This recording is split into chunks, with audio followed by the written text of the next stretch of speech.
Good morning. Let us now complete our discussion of Mahesh Elkanchwar's plays with the last play, which belongs to the latter phase of his career as a playwright, which is called Sonata. And Sonata was also made into a film, which was released about two or 3 years back. And the play itself features three women, Subhadra, Aruna, and Dolan, and the play is set in a rather posh flat on the top floor of a tall skyscraper in Bombay. And the setting itself connotes a physical site that conveys a sense of cocooned security that is threatened again and again from within through the relationships between the women. All the three women are in their 40s. They have known each other since college, and two of them, Aruna and Dolan, live together in the same flat. They've been living in the same flat for 17 years, and the play is a night from their lives. The entire play takes place over the course of a single night, and it kind of conveys, it also suggests Elkanchwar's engagement with the event in the everyday. Right? How is the mundane lives of these women temporarily ruptured by the animosities between them, the growing estrangement between the women, and how, in some sense, this animosity, these attacks that they make, these allegations that they make against each other, is partially, mitigated and restores their friendship to a certain extent by the end of the play. So the play really depicts the subtle power dynamics between the three women, and both the intimacy and the violence that are mutually reinforcing conditions of their friendship. And so the play has these very subtle ways of showing or depicting hidden animosities and secrets that lie beneath their friendships, that in some sense constantly rupture, undermine, reconfigure their emotional intensities and the relationships, but in some sense also reinforces or restores the intimacy between them. So Aruna and Dolan form the central double in the play, and Subhadra, who is the third woman, it's basically Subhadra's entry and exit into their flat, which is the transformative moment in the play. So Subhadra is a woman who is she's a journalist, and she has several affairs, but she's also in a relationship with a wastrel, a drunk, who abuses her and assaults her. So she has a violent relationship with this man that the other two women, Aruna and Dolan, do not approve of. So they judge her, and they hold on to their own apparent privilege, their own apparent sense of superiority, by judging her and the lonely typist neighbor, who does not appear in the play, but she is typing away, and both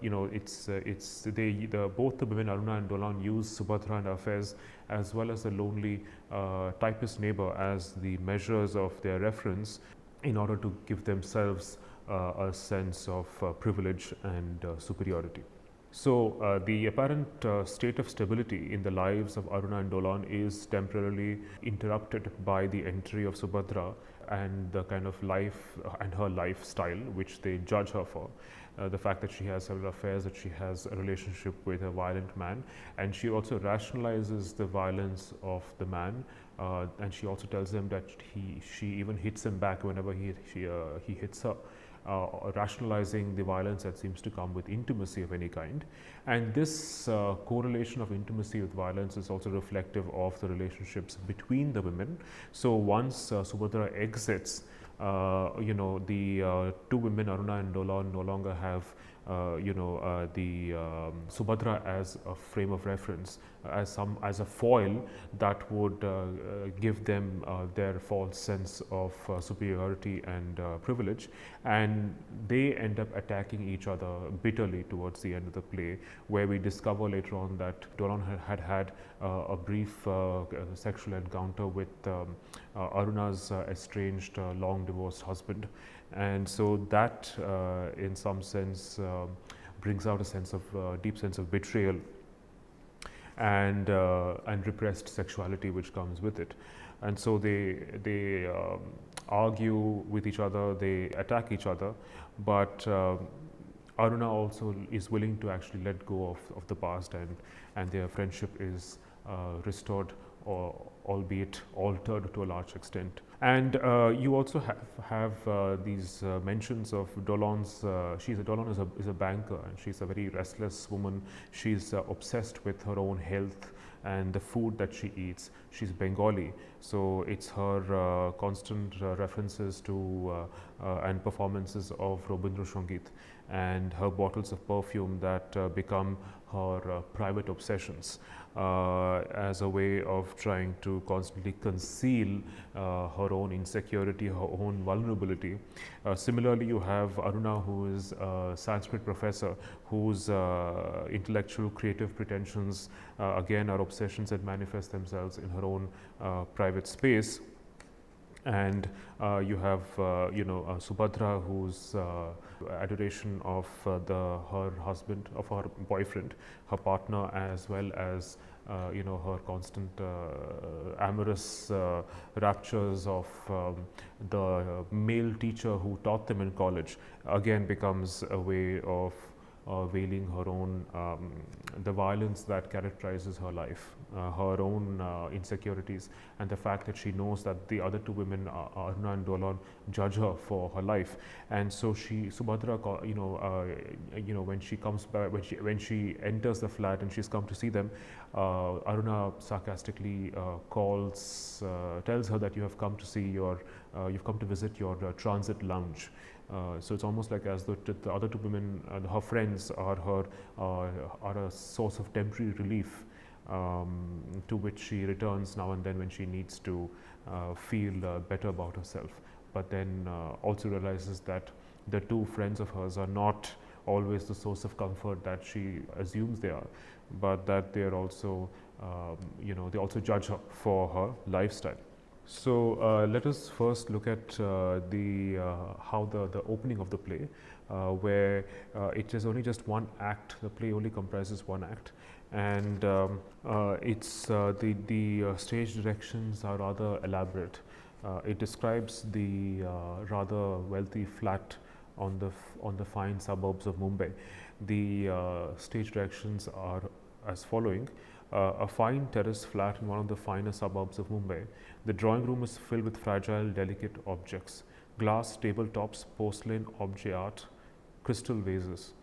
It's obvious that only women live here. So the objects that are visible, that are present on stage, are delicate objects that can break. So the objects themselves suggest the fragility of the relationships between the women, that are imminently breakable, that they can actually be ruptured and exposed for what they are at any point in time. 3 steps down the drawing room is the terrace. The apron should be used for the terrace. On the left is a door leading to Aruna's room. The 2 doors in the back, one leads the kitchen and the other serves as an entrance to the flat. Between the doors is a wooden cabinet with intricate carving against the wall. The area on stage left has a coffee table and a few low chairs. Upstage on the left is Aruna's working desk and chair and a rocking chair. On the right, another road leading to Dolan's room. Upstage on the right, a sofa, a center table and a TV facing the cyclorama. Near the door leading to Dolan's room is a small carved table on which is an array of perfume bottles of all shapes and colors. Beyond this, we see the skyline of skyscrapers. It is evening when the play opens. The windows of the skyscrapers will gradually lit up and then fade as the play progresses. Aruna and Dolan on the stage.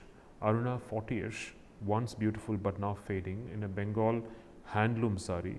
Glasses, a tight bun on her nape, very professional, is correcting papers on her desk.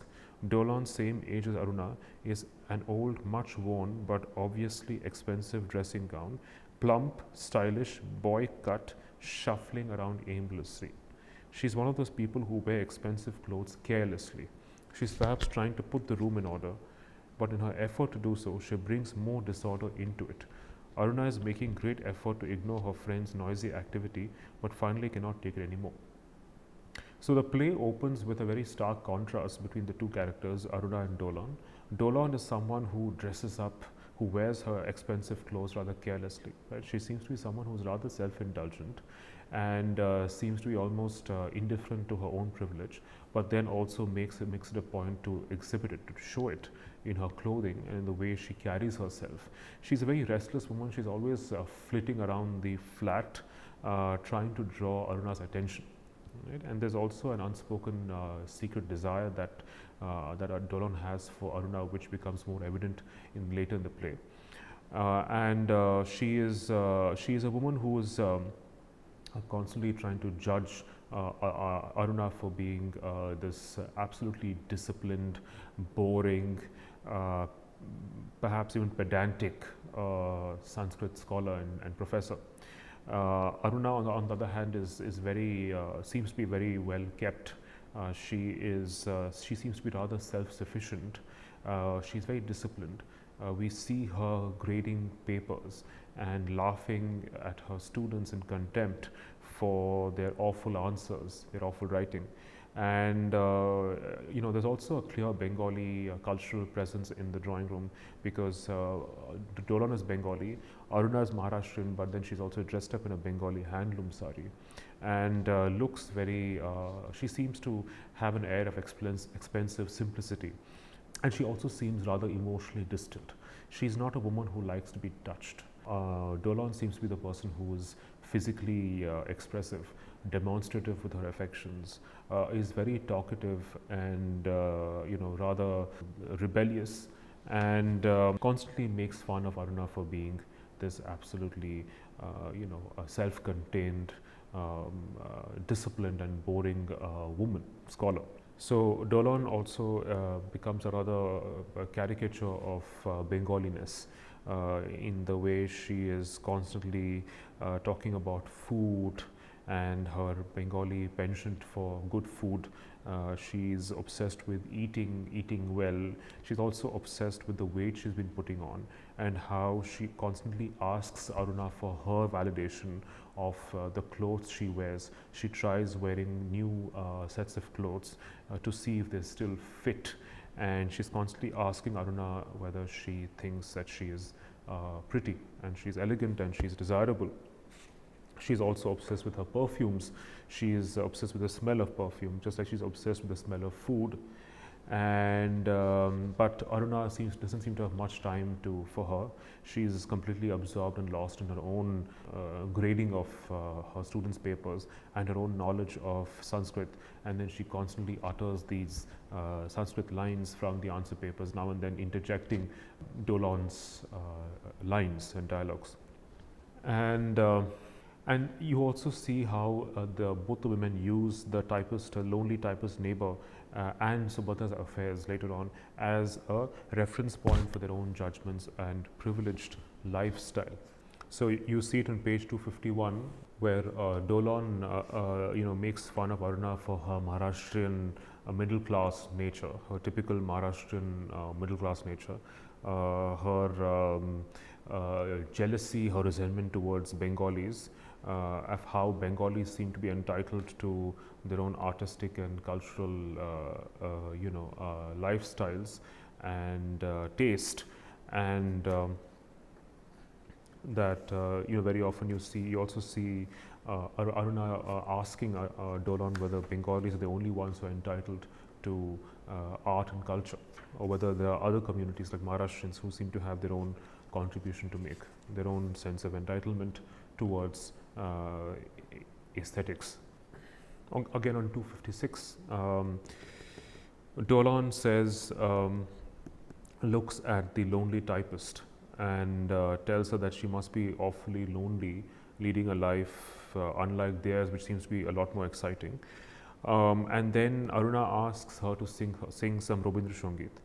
Dolan says, I tried once. I waved my hand from my balcony and smiled. She slammed down her shutters, referring to the lonely typist. Aruna asks her to sing, but then Dolan doesn't seem to be very willing. And then Aruna says, Dolan says, why do people dislike me? Speak something, woman. And Aruna says, watch out now, Dolan. Dolan is crushing a cigarette stub. She smokes. Now you will take out the wine, smoke, and get sentimental. Don't. So they're obviously very aware of, familiar with each other's lifestyles. They're the ways of living, and so they know each other very well. And this is one of those days when they, discover that they again discover their familiarity with each other, but also the fact that there is a brewing sense of estrangement and violence that will occur in the play. Dolan says, you afraid? Aruna, sing. Dolan, you straight-laced middle-class Maharashtrian.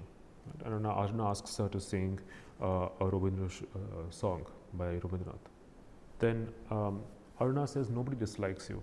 Dolan, friendship with men is bad, unthinkable. You dislike me. Sorry. Aruna, be quiet. Dolan, sorry. Aruna, we've been sharing this apartment for all these years. We've made it our home. Is that nothing to you? Dolan, sorry. Aruna, go make some rice. Dolan, go into the cabinet. Habit. We stay together out of habit. Aruna, if you say so. Dolan, and these squabbles, another routine. Aruna, with slight disapproval. It is not such a bad idea to give up some bad habits. She's talking about smoking and drinking. Dolan, aggressively, you mean it is always I who start fights? Aruna is deeply engrossed in her papers. No, Baba, can't live like you. Control, total self-control. Perennial, the way you walk, talk, sit, controlled. I like to speak. I like to express myself. Yes, I am demonstrative, and I am not a bit ashamed of it. I don't want those severe lines in my face, a morose face, wooden movements. Right? So that's her perception of Aruna as someone who is absolutely suppressed, self-controlled, doesn't seem to have a single touch of freedom and spontaneity about her. And she thinks of herself as someone who is spontaneous and someone who is demonstrative. Dolan is also very extravagant with her money. She spends carelessly. She buys expensive perfumes. She buys expensive clothes. And she seems to be absolutely living in complete abandon. And then there's again later on 259 and 260, she's constantly asking Aruna for her appreciation of her beauty despite her age, of her figure despite the fact that she likes eating. And so she obviously wants Aruna's appreciation, acknowledgement, and that itself suggests her own unspoken and secret desire for Aruna. But Aruna seems to be rather emotionally distant and unavailable. She's not someone who wants to think about the past, think about how Dolan betrayed her by having an intimate encounter with her husband, which she discovers later. She does not like being touched. So it's almost like as if she wants to prevent herself from being hurt again. So Aruna is fairly, she gives off an appearance of being fairly detached and self-sufficient. And of course, this later on we discover is also a facade of self-sufficiency in an attempt to not be hurt by her friend. And then later on we see Aruna, just mollycoddling Dolan, telling her, this silliness of yours, I like it. Subhadra loves it, right? So Dolan tries on her new clothes and she reappears in her old dressing gown, and she pours herself some wine, and she has wine and cheese, and she asks Aruna to have it, but she's not interested, and she says, I'm going to be a compulsive eater. No anorexia here or bulimia. Eat like a pig. Grow fat. Grow so enormously fat that on that fat the entire city of Mumbai can be kept illuminated from 15th of August to 26th of January. Some use of this body.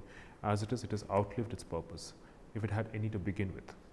So you get a sense of Dolan also being a fairly lonely woman who has maybe kind of entertained herself her only pleasure in life being food, eating, and singing and drinking. But Aruna has is in no mood to give her any attention, and she also seems to be a prude. She's not someone who likes the sexual jokes that Dolan and Subhadra crack in the course of the play. And then Subhadra enters, right? And Subhadra again is someone who speaks in a mixture of Hindi, Bombay Hindi, and English. And she again seems to be someone who is absolutely, lives, in utter comfort. She seems to be rather careless herself in her own appearance. She wears expensive clothes. She's heavily made up. But then she also seems to be someone who is extremely cavalier almost, and extremely light-hearted at some level. And she seems to be very excited to be with her friends. But then they discover that there is she has a black eye, and under the sunglasses that she's wearing, and then they realize that she has been assaulted by the man she lives with. And again, this is the moment where Dolan and Aruna judge her for her promiscuous lifestyle, that she has many relationships, affairs with men, and Aruna disapproves of the fact that she is still living with a man who assaults her, and they are completely against her attempts to rationalize her violent relationship with this man. And Subhadra says that Aruna says, "You don't fit into my concept of correct living, but have I given up on you ever, Subhadra?" Dolan, "Can we ever?" Subhadra tenderly, "No, you two never give up on me. Thank you, Aru. Thank you, Dolan. Don't I need a corner to rest my head after that bashing?" Dolan, "Transit lounge?" Aruna, "Shut up." Dolan, "So that's what we are, a transit lounge." Aruna, "Forget morality. You've kicked the society in the back. Say it, say ass." And so this is that point where there's this kind of almost this schoolish banter being exchanged between the women, cracking sexual jokes and using obscenities and foul words that Aruna does not approve of. Right? And then they also smoke, which again Aruna does not approve of. She says, "And suppose I did all that, smoked, drank, I can do that, but I'm 40 now, and who's to stop me? Turn around." She holds Subhadra's face in her hands and turned it towards herself, scrutinizes it. "Don't move." Applies cream below her eyes. "Is that all, or is there more?" Subhadra smiles and rubs her face against Aruna's stomach. Aruna puts her hand on her head affectionately. "Idiot." Dolan is watching all this, almost moved to tears. So there's a lot of intimacy between the three women, despite the fact that they do have scores to settle against each other, that they still resent each other in certain ways, that they do not approve of each other's lifestyles, each other's way of being, and at the same time they also seem to harbor secret desires for each other. And they also have secrets from each other. In fact, the most important one being the betrayal that Dolan feels that she has done by having an intimate sexual encounter with Aruna's ex-husband. Then later on, when Dolan praises Aruna for her professional credentials, for having won a scholarship on Sanskrit, then Aruna is rather ashamed and embarrassed. And we also discover that Aruna writes stories for a women's magazine. And in one of the stories, she has a character who resembles Dolan. Right? So Dolan is rather resentful of the rather negative characterization in the story of the character who resembles her. She asks, the story itself is really about a woman who is not very educated, and a woman who leads a rather reckless life, and Dolan is quite upset. She is convinced that the character has been inspired by her, and she has a fight with Aruna where she accuses her of betraying her by portraying her in a very poor light in the story. Right, so that becomes another occasion for a potential animosity between the friends. So if you look at page 271 of Act 1, there is a long quote which again between the women who want to believe that they lead self-sufficient lives. So Dolan says, what awful women we are, Aruna. We're all right, we're self-sufficient, we earn, we spend. Dolan, self-centered, do nothing for the society. Subhadra, without any commitment, without any ideal. Dolan, no ideology. Subhadra, we're not even feminists. Dolan, we blow money, smoke, drink. Subhadra, and my affairs. Dolan, giggling, she, what kind of people are we? Subhadra, decadent but happy. We are happy. Dolan, unabashedly happy. So Subhadra, abominably happy. Dolan, obscenely. Right. So the women would like to believe that they are fairly self-sufficient women who earn, who spend, who don't have any commitment to any kind of ideology, not even feminism. We blow money, smoke, and drink. Right. So, but this is just their self-perception, and this is obviously being eroded from within across the play through their hidden animosities and secrets. Subhadra, who was an editor in a newspaper, loses her job, right? And she's upset that she's been betrayed by the paper, who accuses her of plagiarism, for which she loses her job. And then there's an encounter again between the women, who again judge her for being in a relationship with a violent man. And later on, after Subhadra leaves, there is this encounter between Dolan and Aruna, where Dolan accuses her of misrepresenting her in the story. Dolan says that the story is based on me. Aruna, no. Dolan, the heroine of your story, she uses frilly, jazzy clothes, smokes, drinks. Aruna, hundreds of women do that. Dolan, and her Marathi is laced with Punjabi. Aruna, a totally imaginary character. Dolan, Punjabi instead of Bengali. Why didn't you make her Bengali? It would have been more authentic. Aruna, will you listen to me? Dolan, in a broken voice. You shouldn't have done that. Such an old friendship. Gone in a minute. Foot, just like that. Aruna, look here. That woman is not you. Maybe some similarities, only a few externalities. Dolan, don't give me that bullshit. Good night. Aruna, wait a minute. Dolan, I'll pack my things first thing in the morning. Aruna, will you please listen to me? You hold a big post in a multinational. She's a clerk, you are multilingual, she's almost an uneducated. Dolan, this is my flat, you should leave. Aruna, I will, but not unless I've thrashed this out. Yes, it's true, she's bubbly like you. Dolan, and she touches like me. Yes, I touch, but I touch easily in everybody. Kiss even. You find something like that in my touches? Like that Surinder's? Aruna gives her a long, hard stare and then turns to go to her room. Dolan shouts at Aruna, why don't you thrash it out now? Right? So Dolan is deeply hurt and resents Aruna for betraying her. She even tells that the story should have been called Betrayal instead of Maitra, because it seems to have a character who resembles her, who's been shown in a very poor light in the story as someone who wears frilly, jazzy clothes, who smokes and drinks, who leads a reckless life, devoid of any responsibility. So whether or not this is true, perhaps one could read this as Aruna's attempts to then probably take a jibe at Dolan for her reckless lifestyle, which she does not disapprove of, which she does not approve of, sorry. And then later on, Dolan asks her to leave because she tells her that the flat belongs to her. And then later on, we get to know that Dolan had an affair with Aruna's ex-husband. And Aruna, now we get to know about Aruna's conflicting self-perceptions. Aruna was herself someone who wanted to lead a very ambitious life. As Dolan says, you were dreaming of a magnificent career. You were ambitious. Indology, Germany, America, conferences and seminars, rubbing shoulders with the cream of the world.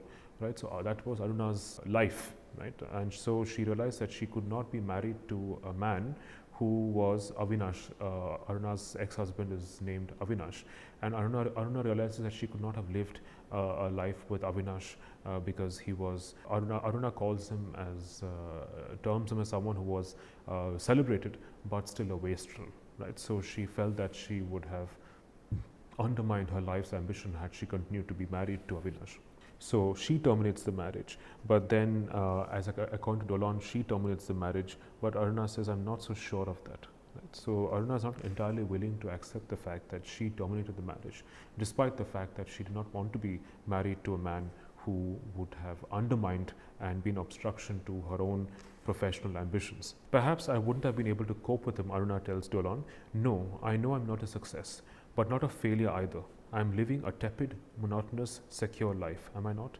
Life has passed us by, Dolo. So I think Aruna and Dolan realize that they have probably passed the bloom of their life and that they're now leading fairly monotonous, privileged lives. And it's the monotony that comes with privilege that in some sense they're trying to displace and interrupt with their own personal rivalries and resentments, because they're not able to take the monotony of a privileged lifestyle where they don't seem to lack anything apparently. And so there's also a moment later on where they are grateful, they are happy that in fact, they quote, Dolan quotes a poem by Emily Dickinson, which, valorizes death. And they're she's grateful that human beings are not immortal. What would happen if we were immortal? If there was never an end to life, and that we kept on living, that we would actually find ways of killing ourselves. And so death is a great source of comfort and relief from a constant attempt to strive, human strive for more and more, and never seem to find an end to it.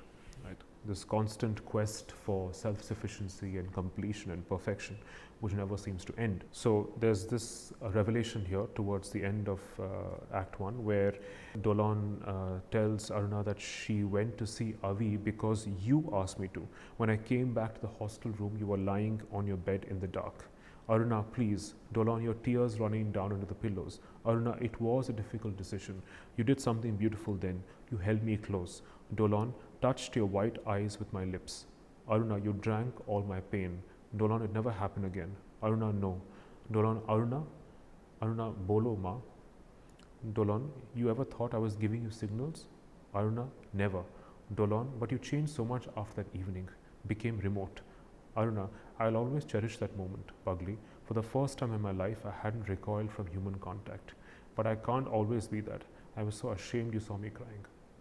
So Aruna is somebody who does not want to be seen as vulnerable. She doesn't want to expose her feelings. And that was the only moment they had, which was intimate, physically intimate. But ever since then, Aruna has recoiled into herself and led a fairly emotionally distant but lonely life, writing stories for a women's magazine. So in fact, Dolan then ridicules Aruna for leading a life by proxy. Right? So she accuses Aruna of being insecure, that she could not dare to live the kinds of the wild lives that Dolan and Subhadra have lived, which is why she judges them, and she probably derives vicarious pleasure from them by writing stories that are based on her friends. Dolan says, we are friends. Aruna, have I hurt you? I know I have, sorry. Dolan, on the contrary, I have hurt you, and you don't even know it. I've been hurting you for years. Aruna, haven't we had enough of this sentimentality, Dolan? Dolan, I accused you of betraying me. Aruna, wasn't the first time you said something like that to me? Dolan, I have betrayed you.